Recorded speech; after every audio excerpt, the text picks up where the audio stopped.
Olá, seja bem-vindo, seja bem-vindo. Que Jesus, nosso Mestre, nos abençoe. Iniciamos agora mais uma edição do programa Espiritismo e Educação, aqui pela Web Rádio Estação da Luz. Estamos aqui ao vivo para fazer o tema de hoje, conversarmos e, portanto, aguardamos a sua participação. Aproveita aí o chat do Facebook e do YouTube para enviar a sua mensagem. Eu, Marcos Demário, do Rio de Janeiro, e aqui do lado, na tela, nós temos também um outro carioca. Não temos, não? Ronaldo Gomes, seja bem-vindo.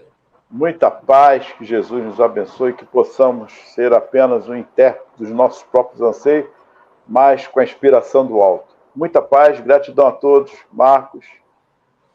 Nada. Nós é que agradecemos a você, Ronaldo, estar aqui conosco, fazendo essa parceria. E você já viu aí na tela os canais de comunicação para a sua participação.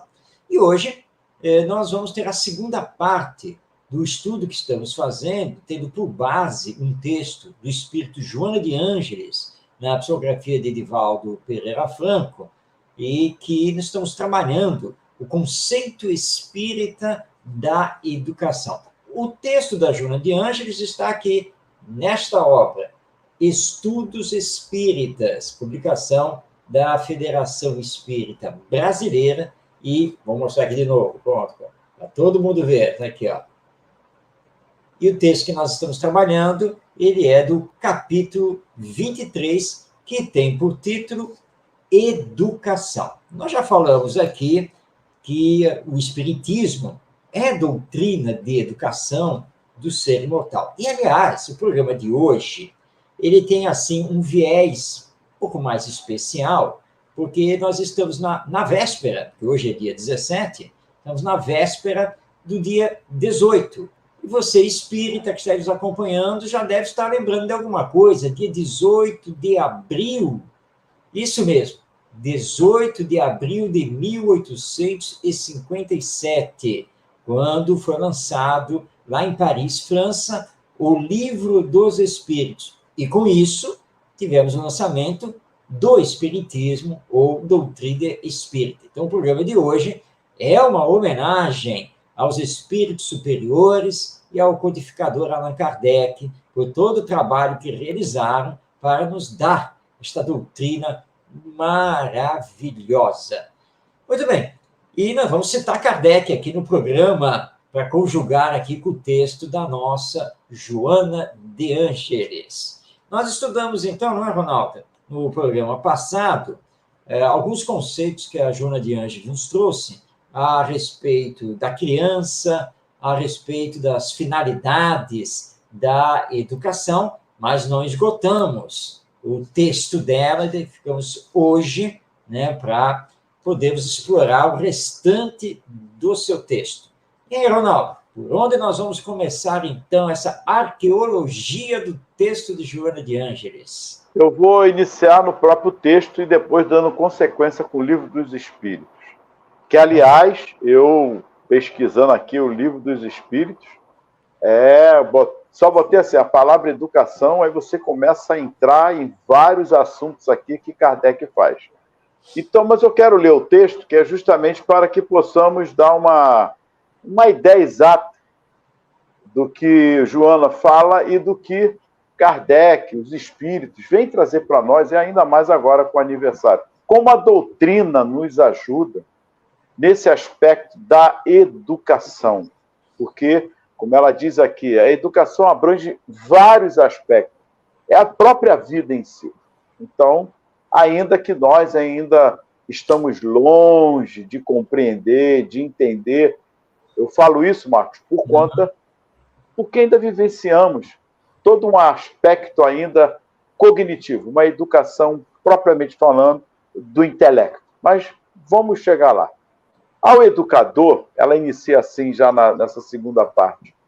Além do currículo a que se deve submeter, são indispensáveis o conhecimento da psicologia infantil, das leis da reencarnação, alta compreensão afetiva junto aos problemas naturais do processo educativo, e harmonia interior, valores esses capazes de auxiliar eficientemente a experiência educacional. Quem olha assim, quem lê o que Joana está falando, vai falar, isso é uma utopia. É aí que eu quero começar, Marcos.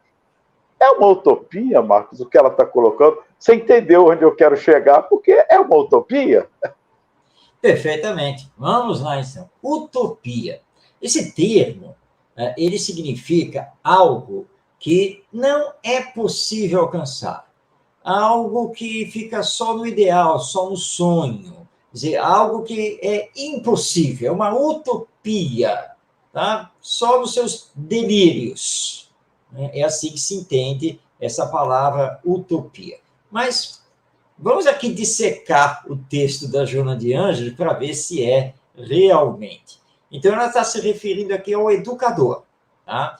E nós já falamos aqui, né, Ronaldo? Educador não é só o professor.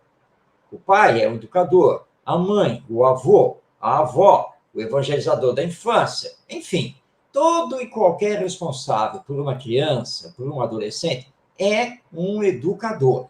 Então, vamos lá. Então, para todos nós educadores.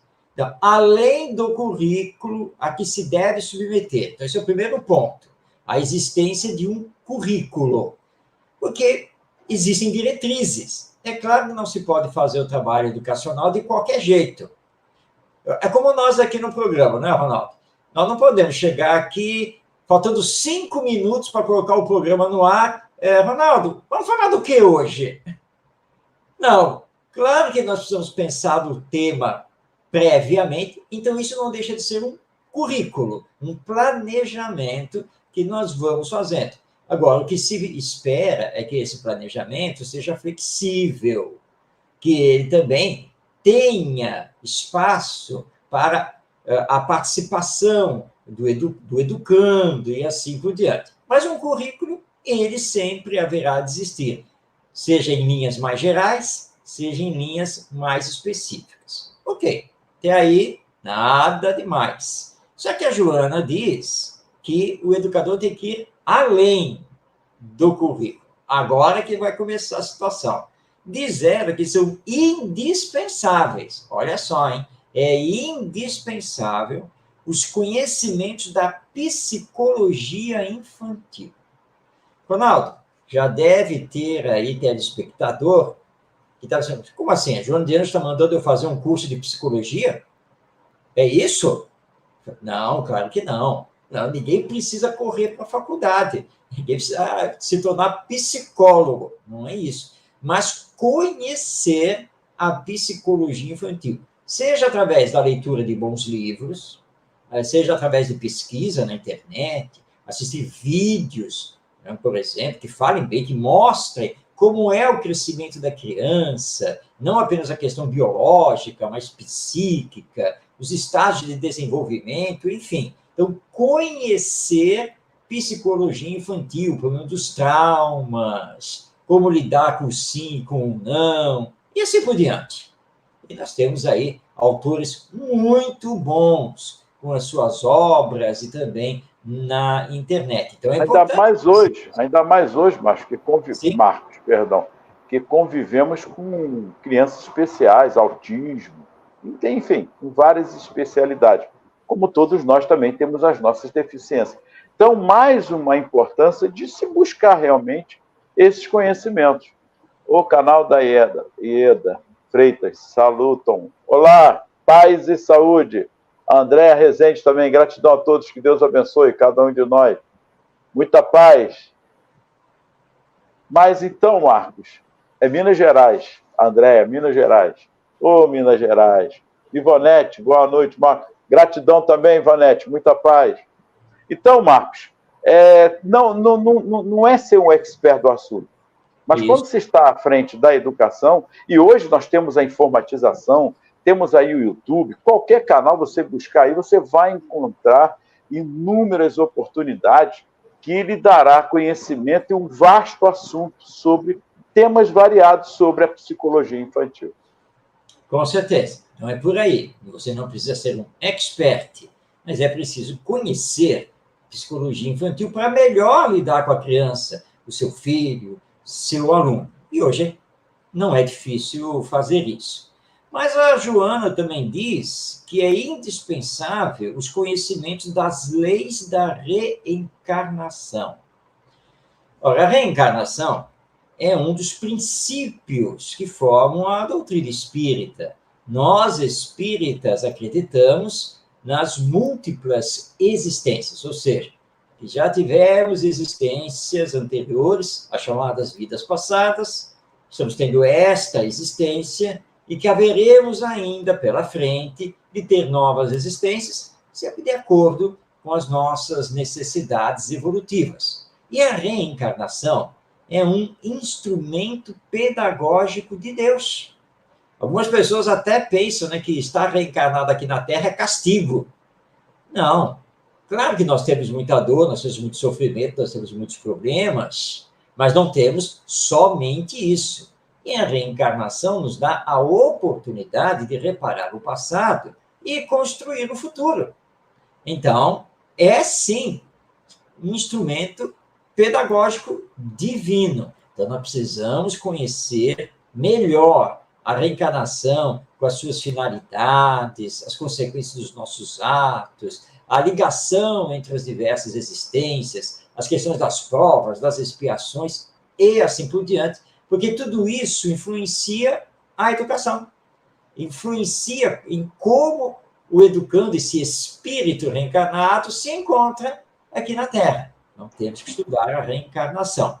Mas a Joana também diz aqui, Ronaldo, que é indispensável olha o termo que ela usa, alta compreensão afetiva junto aos problemas naturais do processo educativo e harmonia interior. Valores esses capazes de auxiliar eficientemente a experiência educacional.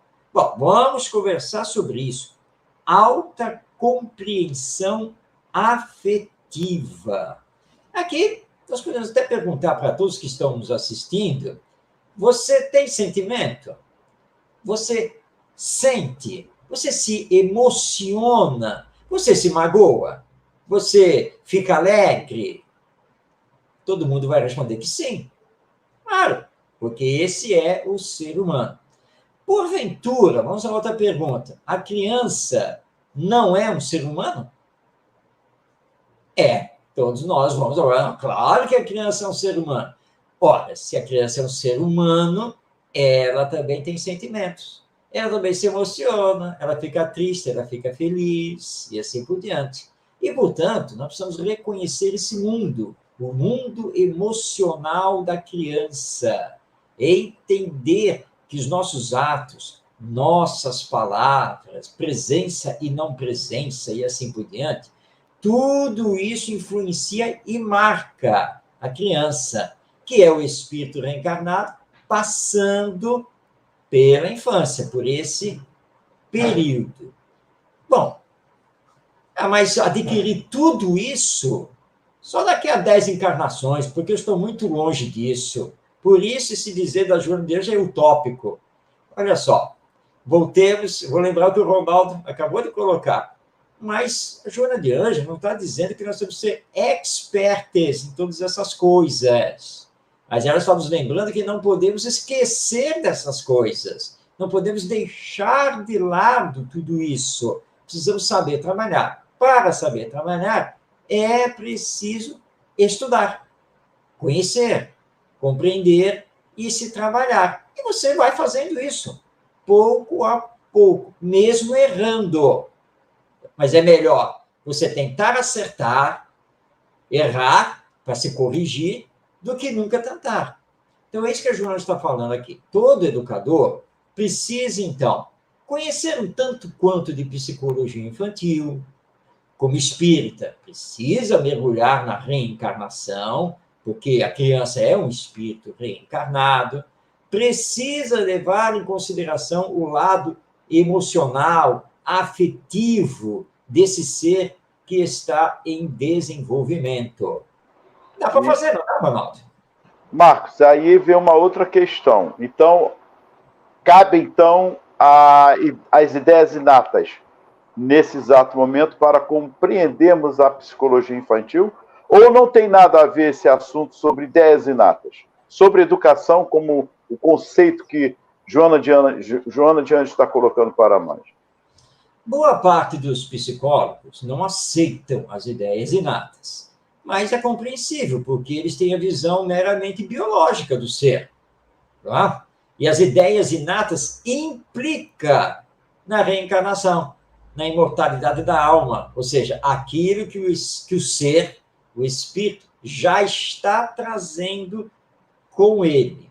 Como a maioria dos psicólogos são de linha materialista, é claro que as ideias inatas são descartadas, como são descartadas por boa parte dos pedagogos, porque eles não consideram a alma com a sua pré-existência e as aquisições que já fez nas vidas passadas. Mas o Espiritismo traz de volta essa questão das ideias inatas, a partir dessa visão da alma imortal que nós somos, que pré-existe e que sobrevive, e que já teve outras experiências encarnatórias, que não ficam perdidas, e elas vêm justamente através das ideias inatas, aquilo que já está com você, porque já é aquisição, já é experiência realizada em alguma existência passada, ou mesmo aprendizados feitos no mundo espiritual, no intervalo entre as encarnações. As ideias inatas vão, na verdade, revolucionar a psicologia e a pedagogia quando elas forem aceitas, mas elas só podem ser aceitas quando o viés for espiritualista sobre o ser. Porque enquanto nós não nos considerarmos uma alma que já teve outras existências, é claro que as ideias inatas serão rejeitadas ou terão outras explicações que, na verdade, não conseguem explicar. Não sei se você sabe, Ronaldo, e os nossos telespectadores, que a ciência, de uma forma geral, a ciência psicológica, a ciência pedagógica e assim por diante, a ciência não sabe explicar o chamado gênio, a criança, que antigamente se falava a criança prodígio, a criança de altas habilidades. Eles não sabem explicar qual é a origem disso. Não existe nenhuma teoria científica que consiga explicar. Mas se você colocar a reencarnação com a alma imortal, aí você explica de onde vem essa inteligência precoce, de onde vem essa habilidade que espanta todo mundo. Então, as ideias inatas, com certeza, entram nesse arcabouço, nesse campo da psicologia do ser. Pois é aí que eu quero entrar no Livro dos Espíritos, na pergunta 199, se você tiver aí. Vamos lá, já estou abrindo aqui. Porque Kardec, ele fala ali o que sucede ao espírito de uma criança que morre em pequenina idade, né? Certo. Então, ele vai dissertando e tal, e no segundo parágrafo, que o texto é grande, mas olha só, ele vai recomeçar uma outra existência. O que sucede ao espírito de uma criança que morre pequenina? Então, lá, recomeça a outra existência. Mas aí ele vai dissertando, tal, ele fala ali, aliás, não é racional considerar-se a infância como um estado normal de inocência. Não se vê em crianças dotadas dos piores instintos, numa idade em que ainda nenhuma influência pode ter tido da educação. Eu queria parar aí, para que possamos compreender, separar o processo da educação com essas ideias inatas do que o espírito já traz em si, de outras vidas, vidas só temos uma, que é a do espírito, mas de outras existências, personalidades, em que ele vem nessa existência para dar continuidade ao processo de educação na moral, dos valores, etc. Mas aqui ele é taxativo. Não se vê em crianças dotadas dos piores instintos, numa idade em que ainda nenhuma influência pode ter tido da educação. E aí, Marcos, esse texto chama atenção. Ou aparentemente está distorcendo o que Joana está falando. Não tem distorção nenhuma aí, não. A colocação de Kardec é perfeita. Se a infância fosse um estado de inocência, ora, nenhuma criança poderia revelar más tendências, não é mesmo? Mas é fato, como ele bem aqui coloca, é fato que todo mundo tem história para contar de uma criança que já em tenra idade demonstra más tendências, e sem que tenha sofrido, né, esse processo de educação, essa influência. Ou seja, é o espírito revelando o que já traz consigo. Portanto, nós temos aí tanto as ideias inatas quanto as tendências de caráter, que já se revelam no ser pequenino. E o Espiritismo, então, vem acabar com essa história. Não, ele é muito pequeno, ele é muito inocente, ele ainda não sabe das coisas. Nós temos mães que falam assim ainda. Não, ele não sabe, não pode. Quem diz que ele não sabe, ele é um espírito que está reencarnado. Olha para ele, olha o que ele já está fazendo. Tá? Quando você fala para ele assim, ele está lá pequeno, 1 aninho, no máximo 2 anos de idade lá, você vai lá, ele pegou um objeto qualquer, você vai lá, tira da mão dele e diz assim, não, olha, isto aqui não pode, não é brinquedo, isto aqui quebra e pode machucar. E ele pega, já olha para você, aquele olhar de fuzilamento, e começa a bater e berrar. Ué, de onde o Espírito está trazendo isso? Quem foi que ensinou isso para ele? Ninguém. Ninguém ensinou ele a agir dessa maneira. Portanto, é algo que ele já traz consigo. Tá? Então, muito cuidado, principalmente as mães, muito cuidado com isso. Tá? Nós temos que acabar com essa história de que muito pequeno ele é inocente e não sabe o que faz. Não é bem assim.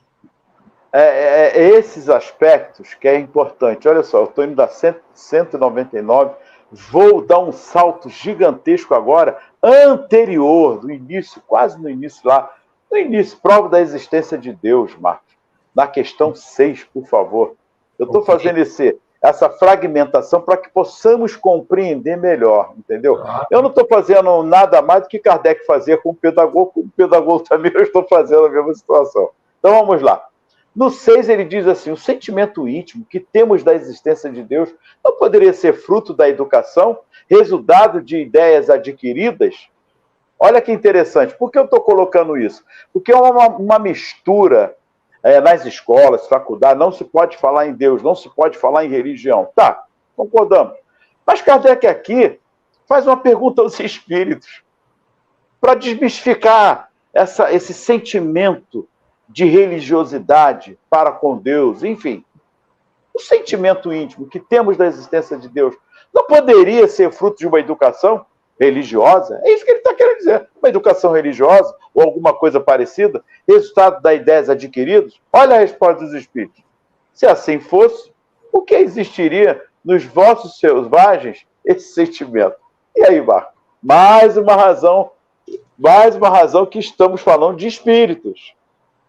Exatamente. Recentemente eu escrevi um texto abordando isso, e lembrando o seguinte, sim, a escola é laica. Ok, a escola pública é laica, boa parte das escolas privadas são laicas, ok. Então, Deus não pode ser debatido, não pode ser discutido, porque levaríamos ao campo da religião. E a religião não pode entrar na escola, seja ela da educação infantil, do ensino fundamental, do ensino médio ou do ensino superior. Bem, mas a proposta não é discutir Deus do ponto de vista desta ou daquela religião ou doutrina religiosa. Deus faz parte da cultura humana, como os espíritos responderam a Kardec. Ora, se a ideia de Deus fosse resultado de um sistema educacional, como você explica que os selvagens, os indígenas, os povos indígenas, tenham essa crença em Deus?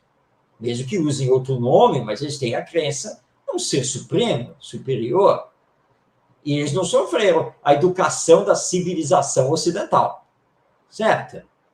Isso está na cultura humana. Então, nós precisamos desvincular Deus da religião para entendermos que Deus faz parte da nossa cultura. E aí nós podemos discutir, sim. Mas sabe qual é o problema, Ronaldo? É que, historicamente, Deus, ele foi aprisionado pela Igreja Católica como exclusividade dela, que, aliás, lá no ano 325, se arrogou ser a única representante tanto de Deus quanto de Jesus aqui na Terra. E, a partir dali, eu sempre bati nessa tecla, a partir do ano 325, que é o ano de fundação da Igreja Católica, nós deixamos de ter a história do cristianismo propriamente dito para passarmos a ter a história do catolicismo, que é uma interpretação particular do cristianismo. Como a Igreja Protestante, com todas as suas ramificações, é também uma interpretação do cristianismo. O próprio Espiritismo é uma interpretação do cristianismo, porque nenhuma dessas doutrinas, de fato, é o cristianismo. Tá, mas onde eu encontro, então, o cristianismo? No Evangelho. Ali está o cristianismo, ou seja, os ensinos de Jesus. Esse é o cristianismo. Agora, os debates que nós fazemos, as interpretações, as doutrinas que criamos e assim por diante, não são o cristianismo. O espiritismo veio justamente reviver o evangelho, porque o espiritismo não é criação de um homem, ele não é criação de Allan Kardec. O espiritismo, ele surgiu a partir dos ensinos dos espíritos superiores. Então, tem uma ligação maior ao reviver o cristianismo. Então, claro que nós podemos debater Deus na escola, a nível cultural, ou como você bem colocou, Ronaldo, a nível de religiosidade, de espiritualidade. É possível, claro que pode, sem problema nenhum. Mas o problema é que trazemos Deus humanamente falando. Como se tivesse as mesmas aptidões, as mesmas situações que nós temos, os mesmos defeitos. E não divisamos Deus como divindade, como ele tem que ser. De forma espiritual que transcende, de fato, até o que eu penso, o que eu acho. Então, nós estamos levando Deus como meramente humano também, com todas as deficiências. Marcos, esse é um outro grave erro. Sem dúvida, sem nenhuma dúvida. Deus é incomparável com qualquer coisa humana. Não há termos de comparação. Tudo que existe na Terra, todos os seres, incluindo a nós mesmos, os seres humanos, nós somos extremamente imperfeitos e materializados. Então, nós não podemos querer interpretar Deus, julgar Deus, entender Deus do nosso ponto de vista, com analogias, comparações com o que temos aqui na Terra. Como diz os Espíritos, Deus é o ser incriado. Deus é o princípio de tudo. E nós não temos palavras para definir Deus. Então, nós temos que entender que ele transcende, como você bem colocou, qualquer visão humana. Mas, infelizmente, você colocou bem, prevalece ainda essa ideia, porque isso vem lá dos antigamente. Lá na Idade Média, por exemplo, a Igreja Católica deixou crescer a ideia do Deus antropomórfico, que é o Deus à semelhança do homem. Aí o Michelangelo, esse grande artista, vai lá na Capela Sistina, que o Vaticano estava construindo lá com o Papa pede para ele fazer a representação de Deus lá no teto da Capela Sistina, e ele faz. O que ele faz? Ele pinta um trono com um velho de barbas sentado no trono, ladeado de anjinhos, cantando para ele. É o Deus antropomórfico, o Deus representado como se fosse o ser humano. Deus transcende isso. E é essa discussão realmente que nós temos que fazer e que o Espiritismo nos facilita. E eu gostaria de deixar claro aqui a todos que o Marcos está comentando, que eu estou comentando, tem nada a ver contra o catolicismo. Até porque são homens que estão à frente, que deturpam isso, fazendo lavagens cerebrais. Não é eu, não. Isso é estudo. Isso é estudo. Há pouco tempo, o próprio Papa, se não me engano, João Paulo, não foi o Francisco, foi o outro, que se desculpou da Inquisição, das atrocidades em nome do cristianismo, que fizeram, como os protestantes, enfim. Então, a religião em si não tem culpa de que certos homens à frente da sua religião o fazem. É para deixar claro esse aspecto. O cristianismo, o catolicismo, os protestantes têm inúmeras... eu bato palma muitas vezes, porque fazem um belíssimo trabalho. Não tem nada a ver, como também no meio espírita, pessoas que estão à frente aí deturpando totalmente os ensinamentos. É só essa observação, Marcos, para ficar claro para quem está nos ouvindo. Isso, Ronaldo, é importante, antes de você prosseguir, e se você colocou no próprio movimento espírita, e muitas vezes nós vemos as pessoas confundirem o movimento espírita com o espiritismo.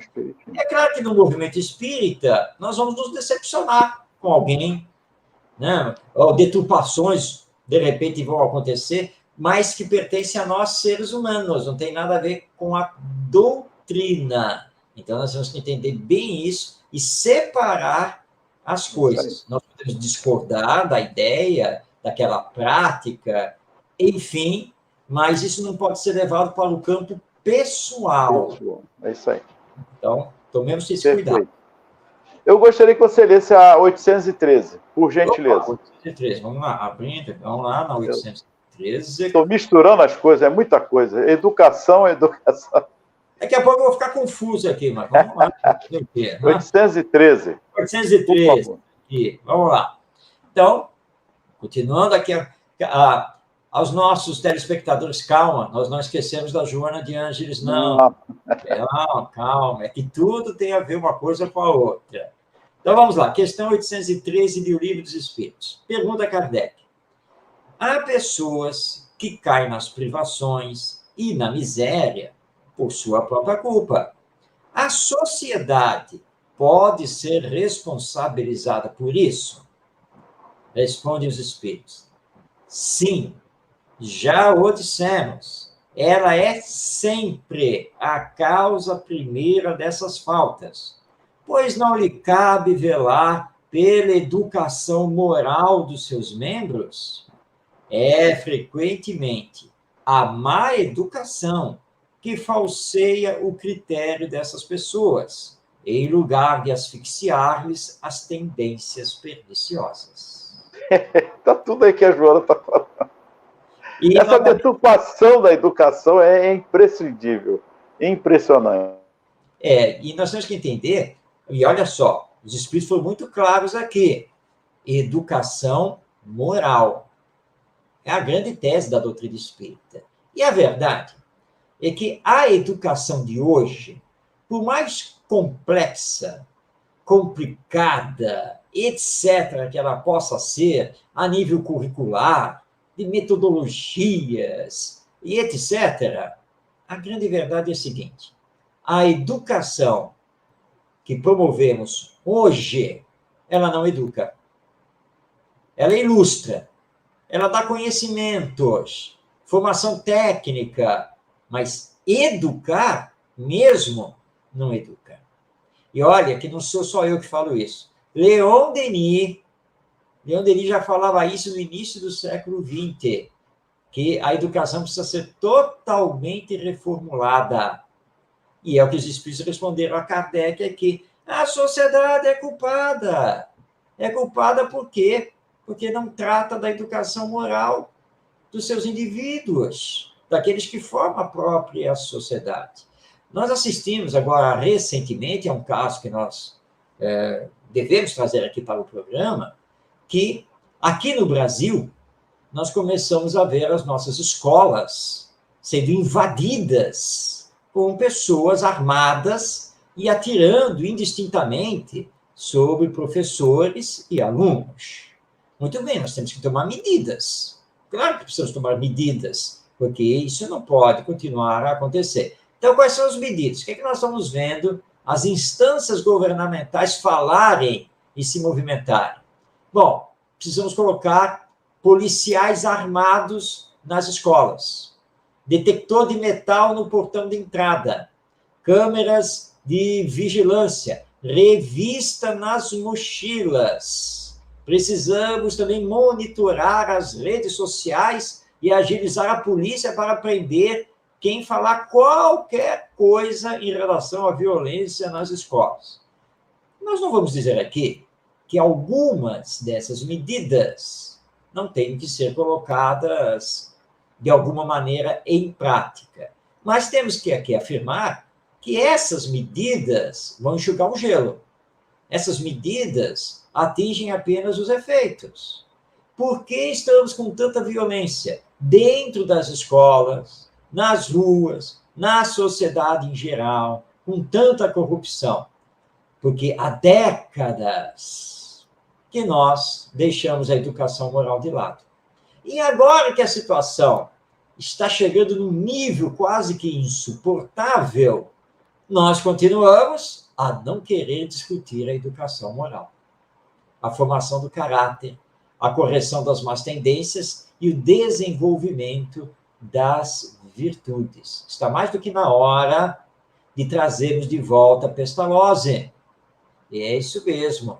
Lá com o seu Instituto de Yverdon, na Suíça, no início do século XIX, de 1805 a 1825, as suas obras, que não estão traduzidas para o português.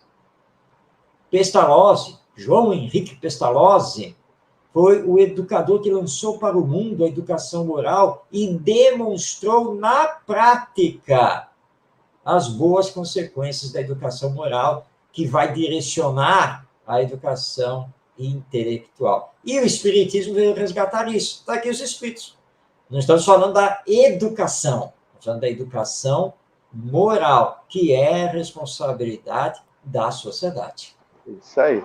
E voltando em Joana, e aí nós vamos ler o texto praticamente até o final, porque é todo o que Kardec, o que ela está colocando aqui, conceituando. As leis da reencarnação, quando conhecidas, penetradas, necessariamente aplicadas, conseguem elucidar os mais intrincados enigmas que defrontam o educador no processo educativo. Isto porque, sem elucidação bastante ampla, nem sempre exitosa, hão redundado as mais avançadas técnicas e modernas experiências.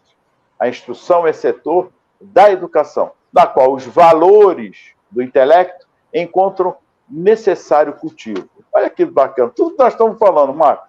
A educação, porém, abrange área muito grande, na quase totalidade da vida. No período de formação do homem, é pedra fundamental. Por isso que ao Instituto da Família compete a indeclinável tarefa, porquanto pela educação, e não pela instrução apenas, se dará a transformação do indivíduo e, consequentemente, da humanidade. Tudo o que nós estamos falando, que você acabou de reforçar nesse aspecto, da educação moral. Não só o intelecto, faz parte. Conhecer, desenvolver o conhecimento, a ciência é importante em todos os seus aspectos. Mas, se ela não corrige o homem em suas deficiências, o espírito encarnado no seu melhoramento, na sua reparação com ele mesmo e com o outro, e aí já dizia o grande educador que está esquecido para nós na humanidade, que foi o nosso Mestre Jesus, que é o nosso Mestre Jesus. Amai-vos uns aos outros, como eu vos amei, dando-nos o exemplo do que é a moral. A moral não vê o erro do outro, pelo contrário, se o vê, respeita.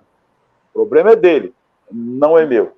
Eu tenho que respeitá-lo, até porque, atire a primeira pedra, aquele que estiver sem pecado, eu também cometo erros, talvez não igual, pior do que o dele, mas também cometo os meus erros. Isso é um processo de uma educação moral, é o processo de se reconhecer perante o outro, que também tem seus direitos, como tem seus deveres.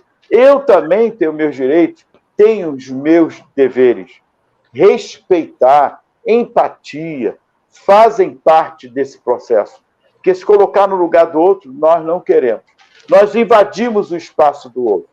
Nós queremos que o outro resolva os nossos problemas. Jogo as minhas frustrações no outro, culpo o outro e fico me eximindo de qualquer responsabilidade, porque é mais prático, porque intelectualmente é muito melhor. Eu sou indiferente a qualquer coisa que está acontecendo com o outro, porque esse é o processo da educação, do conhecimento, da ciência.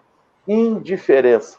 Mas a educação que prima pela transformação do homem como homem integral, aí sim, esse prima pelo amor, pela empatia, vendo o outro como a si mesmo. Ronaldo, você fez colocações muito importantes, muito mesmo, a começar aí pelo amor, né? Porque o amor, como já dizia Pestalozzi, ele é o fundamento da educação. É impossível educar sem amar. Agora, quem ama vai realizar todos os esforços para respeitar o outro, respeitar os direitos. E você colocou bem, mas hoje o que nós estamos fazendo?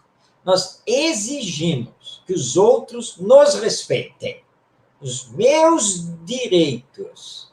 Só que você atropela os outros, né? Ao querer que os outros respeitem os seus direitos, você vai lá e atropela e passa por cima e exige como se os outros não tivessem os mesmos direitos. Mas todos nós somos filhos de Deus, todos somos seres humanos, todos somos espíritos reencarnados. Portanto, como proclama o Espiritismo, os direitos são iguais. Mas aí como é que nós vamos atingir o respeito, então? Ora, quem está assistindo nosso programa e ouviu o Ronaldo já sabe. Nosso Mestre Jesus nos ensinou. Faça ao outro o que você deseja que o outro lhe faça. E esse princípio está ligado a este outro. Amai-vos uns aos outros. Amor. Aí sim. E aí entra o que o Ronaldo também acabou de colocar, a empatia. Que está tão em falta hoje em dia, que nós trabalhamos tanto isso na família e na escola. Mas o que é empatia? O Ronaldo também já explicou. Saber se colocar no lugar do outro. E eu vou até um pouquinho além. Saber sentir o outro. Então, é saber se colocar no lugar do outro, saber sentir o outro. Do mesmo jeito que queremos que façam conosco. Todo mundo conhece aquela expressão. Mas você tem que me compreender. Então, você também tem que compreendê-lo. Se você quer que o outro faça um esforço para compreender a sua situação, para compreender os seus sentimentos, o seu momento, você tem que fazer esse mesmo esforço para com ele. Ora, isso não é educação? Isso não é o próprio ato educativo que precisa acontecer tanto na família quanto na escola? Vou dar aqui um exemplo, mas bem prático. Nós acabamos de passar pelo período da Páscoa, e a Páscoa está muito ligada aos coelhinhos e ovos de chocolate. É claro que você não vai... Chega uma hora que você não tem condição de ficar dando ovo de Páscoa para todos os filhos, para todos os netos, para todos os sobrinhos netos. Não dá. É impossível. Não é? E nós tivemos uma cena que família muito interessante, porque a garota, que ainda é pequena, né, disse assim, mas o tio Marcos e a tia Marília, né, que é minha esposa, né, eles não me deram ovo de chocolate. E o pai, que estava perto, ouviu, se virou para elas, olha só, você não pode reclamar nada, porque eles vivem cuidando de você, vivem dando presentes, não é mesmo? Você sabe disso, não é? E você, inclusive, adora ficar com eles.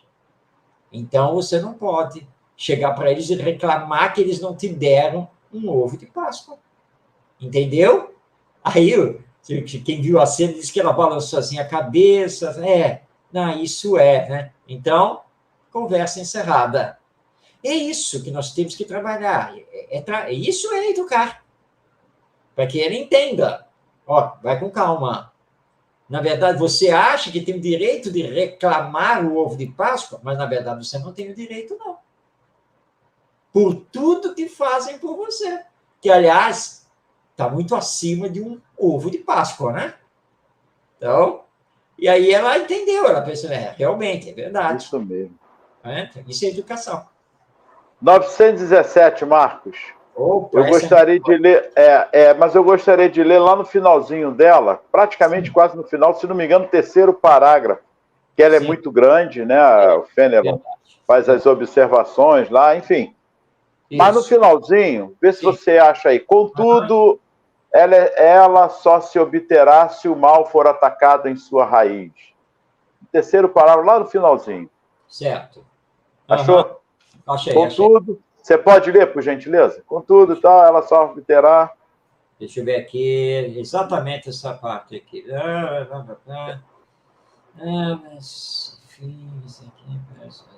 Eu posso ler? Leia você, até eu encontrar aqui. Tá. Contudo, ela só se obterá, é lá no finalzinho, se o mal for atacado em sua raiz, isto é, pela educação. Não por essa educação que tende a fazer homens instruídos, mas pela que tende a fazer homens de bem. Aí ele continua, a educação, olha que interessante, eu gostaria que atentarmos para esse aspecto. A educação conseguir-se-á corrigi-los, do mesmo modo que se aprumam plantas novas. Essa arte, porém, exige muito tato, muita experiência e profunda observação. Olha que interessante, corroborando com tudo o que Joana está falando. É grave erro pensar-se que, para exercê-la com proveito, baste o conhecimento da ciência. É aí que eu queria fechar o ponto, que Joana está falando sobre esse aspecto. Da educação, não só a instrução. Marcos, a humanidade tem errado. Quando eu falo humanidade, é ao longo do tempo sobre o processo de educação. Porque Jesus é o divisor de águas para mim, trazendo o verdadeiro sentido da educação, que é a educação moral, educação da transformação do homem velho para o homem novo. Jesus trazia todo o conhecimento das ciências. Mas, no entanto, o que ele veio trazer de fato foi justamente extirpar o egoísmo, que abafa justamente o amor, que abafa justamente o sentimento. Abafa não, ele acaba querendo extinguir, deixar inexistente o sentimento. Numa palavra, a moral, a empatia. E Jesus veio justamente resgatar isso com seus exemplos. Ele exemplificou para nós o que é a educação moral. 12 homens, ele transformou esses 12 homens. Todos, e muitos deles tinham conhecimento, eram estudiosos, outros não, mas outros sim. Com o doutor da lei, conversando com Nicodemos, ele mostra esse aspecto. Tu és doutor em Israel, tem todo esse conhecimento. Com Emmanuel, que deixa claro também que teve com ele, com o conhecimento que ele tinha, mas faltava esse alicerce da educação, dos sentimentos, dos valores, da moral, do amor. É verdade, Ronaldo. A Joana de Ângeles, aqui nessa obra Estudos Espíritas, saindo aqui agora do capítulo 23 e indo lá para a introdução, ela conta aqui uma pequena história, né, de um jovem que vai lá procurar, né, um sacerdote, né, e ele procura Iléu. E vai lá e diz assim, olha só, eu quero que o senhor me explique a Bíblia no tempo em que eu aguentar ficar em pé num só pé. É possível? O Iléu olhou para ele perfeitamente. Fique na posição, apenas sobre um pé. E o rapaz se colocou na posição e o Iléu disse, ama. Aí o rapaz, mas só isso? Sim. Mas, todo aquele conteúdo da Bíblia? Todo esse conteúdo da Bíblia é só para tentar explicar o amor. mas o amor é a essência.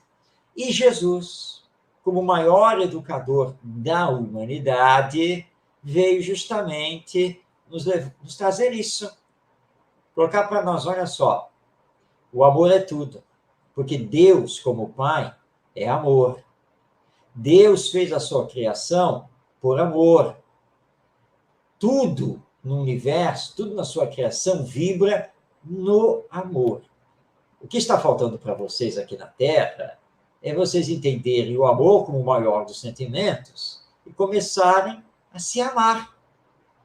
Não é ficar fazendo discussões teóricas em toda a base do conhecimento humano. Porque sem amor, olha as guerras, olha a corrupção, a violência de toda ordem, preconceitos, discriminações, etc, etc. Sem o amor, vocês estão deixando o egoísmo e o orgulho campearem. Vocês precisam se amar. Começar a discutir amor. Entender o amor. Isso é essencial no campo da educação. E, então, o conceito de educação espírita que a Joana Bianchi nos traz é esse. O resgate do amor na educação. Porque é exatamente isso que está faltando. E ela continua encerrando, ratificando, com todo o preceito, todo o ensinamento que os Espíritos nos trazem através de Kardec. No lar, assentam os alicerces legítimos da educação, que se trasladam para a escola, que tem a finalidade de continuar aquele mister, de par com a contribuição intelectual às experiências sociais. O lar constrói o homem, a escola forma o cidadão. Belíssima mensagem. Muita paz a todos. Marcos, obrigado. Tavares, a todos que estão aí nos assistindo. Que Jesus... Muito bem. Eu que agradeço a você, Ronaldo. Eu posso atender agora. Fala. Que estamos aqui em mais uma edição do nosso Espiritismo e Educação, deixando já o convite a todos que estão nos assistindo para estarem sintonados conosco. Ah, Ivonete aí, gratidão. Gratidão a você também, Ivonete. Então, a todos que estão aqui conosco, vamos deixar já o convite para toda segunda-feira, 8h30 da noite, nos acompanhar e participar aqui do Espiritismo e Educação. E lembrando, em homenagem ao nosso Allan Kardec, ao Espírito da Verdade e a todos os amigos espirituais que trabalharam incessantemente para a publicação de O Livro dos Espíritos e o lançamento do Espiritismo, a importância de estudarmos. Quanto mais estudarmos, mais compreenderemos o Espiritismo e poderemos colocá-lo em prática como deve ser para a nossa transformação moral e a transformação moral da humanidade. Fica aqui nossa homenagem a Allan Kardec e aos espíritos superiores. Um grande abraço a você, paz em seu coração. Até a próxima segunda-feira.